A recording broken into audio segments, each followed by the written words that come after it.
Uma grande preocupação quando a gente falou sobre descomplicar a síndrome do intestino irritável é instigar todos. Probiótico, então, vai ser para todos os pacientes, todas as cepas, vamos multiplicar, vamos colocar 5 cepas, porque se uma não funcionar, a outra vai.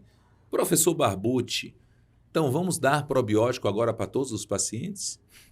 Olha, mal não vai fazer, né, mas depende muito do que a gente vai tratar, o que a gente busca com o uso dos probióticos, né. A pergunta é se naquela determinada patologia, se existe alguma evidência de que de fato existe algum desequilíbrio da microbiota e se esse desequilíbrio tem relação com o problema que a gente está enfrentando. Muito importante a gente dizer que a resposta dos probióticos, ela varia muito de probiótico para probiótico, de cepa para cepa.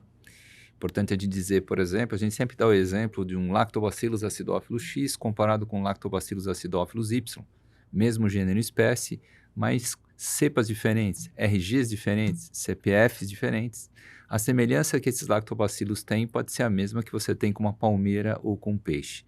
Portanto, é muito importante quando a gente vai decidiu por usar um probiótico, entender qual é a doença e quais são as cepas estudadas para aquela indicação específica, né?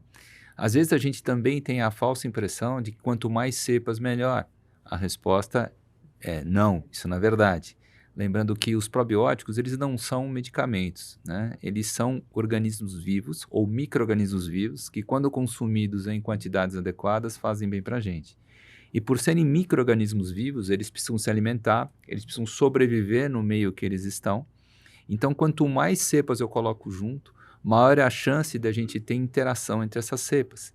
E nem sempre essa interação é aditiva, né? Um probiótico pode secretar uma substância que mata a cepa que é dada em conjunto. Um probiótico pode consumir o nutriente de outro probiótico. Um probiótico pode ocupar o receptor de outro probiótico.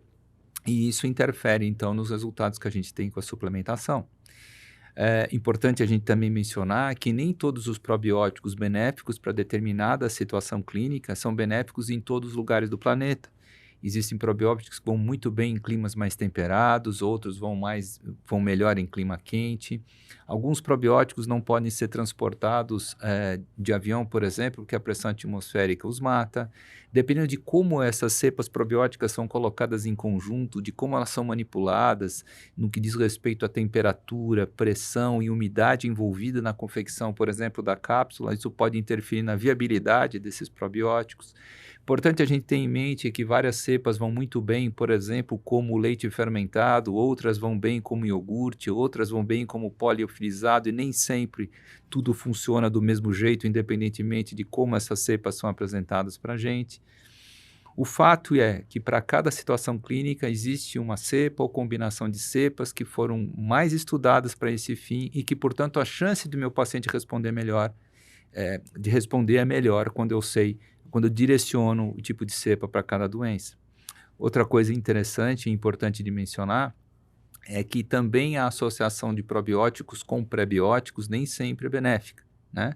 Os simbióticos, que seria a associação de pró e pré, eles têm que ser muito bem estudados, porque para cada probiótico existe um prebiótico ideal.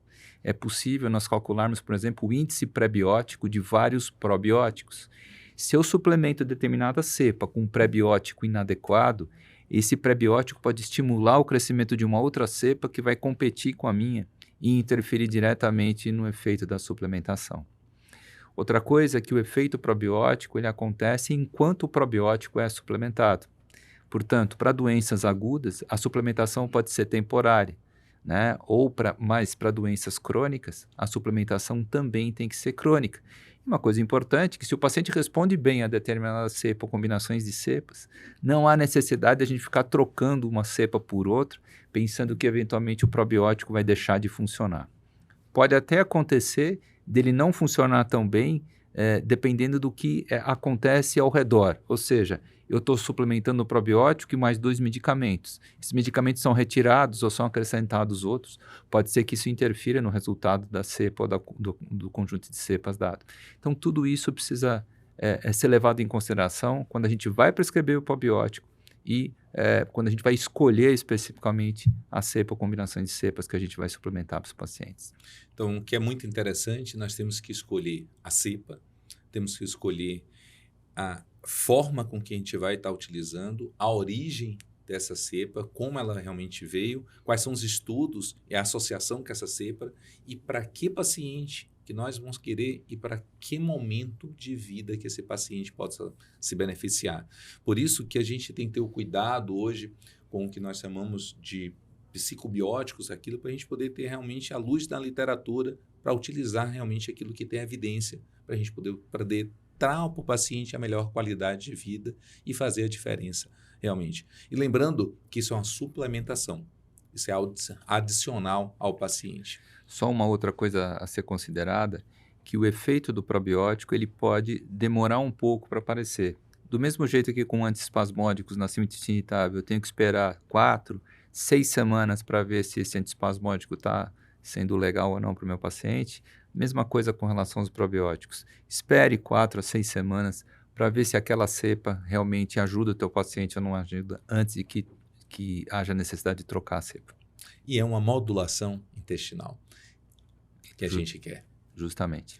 Isso é a síndrome do intestino irritável. Nós estamos buscando métodos, caminhos para descomplicar, para facilitar o acesso desses pacientes a vários consultórios, ao clínico, ao gastro, ao longo de todo o Brasil, podendo favorecer, compartilhar experiências, o que há de mais moderno na literatura para todos vocês. Acompanhe as nossas redes, assine o canal e vamos juntos encontrar o melhor caminho para tratar esse paciente. Aguardem o próximo vídeo.